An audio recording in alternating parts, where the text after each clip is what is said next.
Yo, what is up guys? I am Bakliwal here. So you shoot video and so do I, and I'm sure you might have wasted a considerable amount of time on how to make your video skills better, or I would say videography skills better. So searching everywhere you might have come across this phrase that gear doesn't matter, and obviously at this stage, that's 2016, I would say that every video presenting device has at least decent or presentable value of video quality. I mean, this is taken on my Canon 700D, which is like a beginner DSLR, but video on a DSLR is kind of on a different stage. But there's one major factor that can change a good quality video into a bad quality video, and if that's good enough, a bad quality video into really good quality of video, and that's lighting. So most of the time you cannot control the amount of lighting or the kind of lighting around the environment you're shooting at. Well, that's kind of a problem, but there are a lot of solutions. And the cheapest one, which I consider is a really good option, is what about now? Well, yeah, this is a portable LED light, and enter SIMPEX 198 LED. So this is the cheapest LED you can get for the price, and it comes around 1600 rupees, which is really good. So for a quick comparison, this is how I looked before the LED was switched on, and you could see that I'm not so well illuminated and the image that's formed is much more bland, I would say. And this is how I look when the LED is switched on, and you could see that I'm again more well illuminated and it has more sense of depth, which is really good. So there isn't much information on the box itself. Apart from that, it's 198 LED light by SIMPEX. Newsflash, open up the box and you'll find a lot of things. Welcoming you, there are two diffuser plates, one white and another amber. Then underneath that, there's the LED light itself in all its glory. Above that, you'll find the horseshoe stand to put it on DSLR or whatever camera you have. A two-way horseshoe adapter, about which I'll talk later. And then 3 adapters in case you want to use your camera battery to power it up, and they have covered most of the brands here. List of the battery compatibility are listed here, but unfortunately the one on my 700D doesn't fit here, so I have to stick with other options. Back to the LED itself. The first thing I notice is it's heavy, actually heavier than I expected. The materials used are cheap.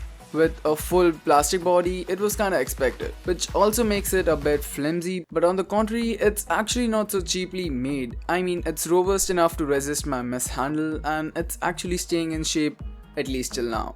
On front, you have the 198 LED panel itself on a highly reflective panel, which doesn't get that bright, but if you're in a good range, it does a fairly good job to illuminate the subject.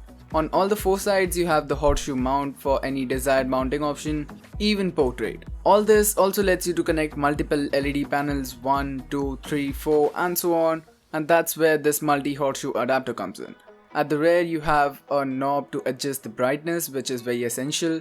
Above that, you have a battery indicator, which is a cool and welcome feature. It could save you some side problems. To the right of which is where you can put the adapter with the camera batteries, but as I said, if that is impossible, flip that open and you can put 6 AA batteries, which is how I use it, and that's amazing and perfect as a last resort. Well, there's another option as you have a DC in and port to power it. So if you have one DC adapter lying around, that would be the way to go.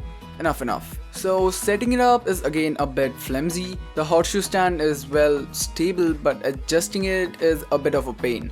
And surprisingly, the horseshoe is itself metallic here, so that's a good quality choice here. You can set it on top of your camera and power it up. Simple. So now comes personal preference, and as I told you earlier that this LED comes with 2 diffusers, one white and one amber. So let's take some examples and differentiate them. Now this is using bare LED right on the subject, that's me, and as you can see the lighting is a lot more harsher, and I would say it looks a lot more artificial than it should, and it actually looks like there's a LED right on top there, and that's not good.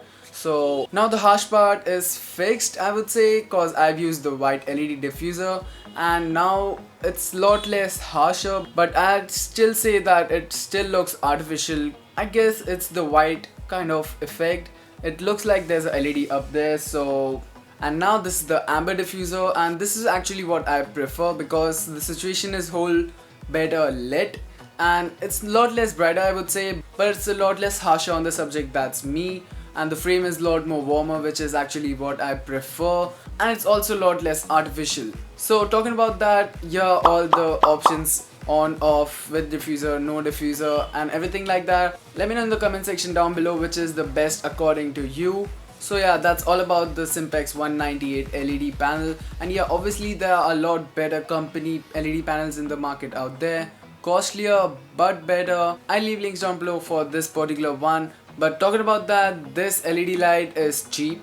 Yeah, obviously it's made up of cheap materials, but I would say it's well laid out, and at least in the important places the materials are right on point. And the LED panel itself is not so bright, but talking about the price and the size of this thing, I think it's doing a pretty good job, and it can definitely be that thing that will make your way into the cart if you are interested to make your video quality better than it is right now. So yeah, that's all I gotta say. If you like this video, like down below. If you have any questions, comment down below. If you like my content, subscribe to my channel. I am Samyak Bakliwal here, and I'll catch you guys later.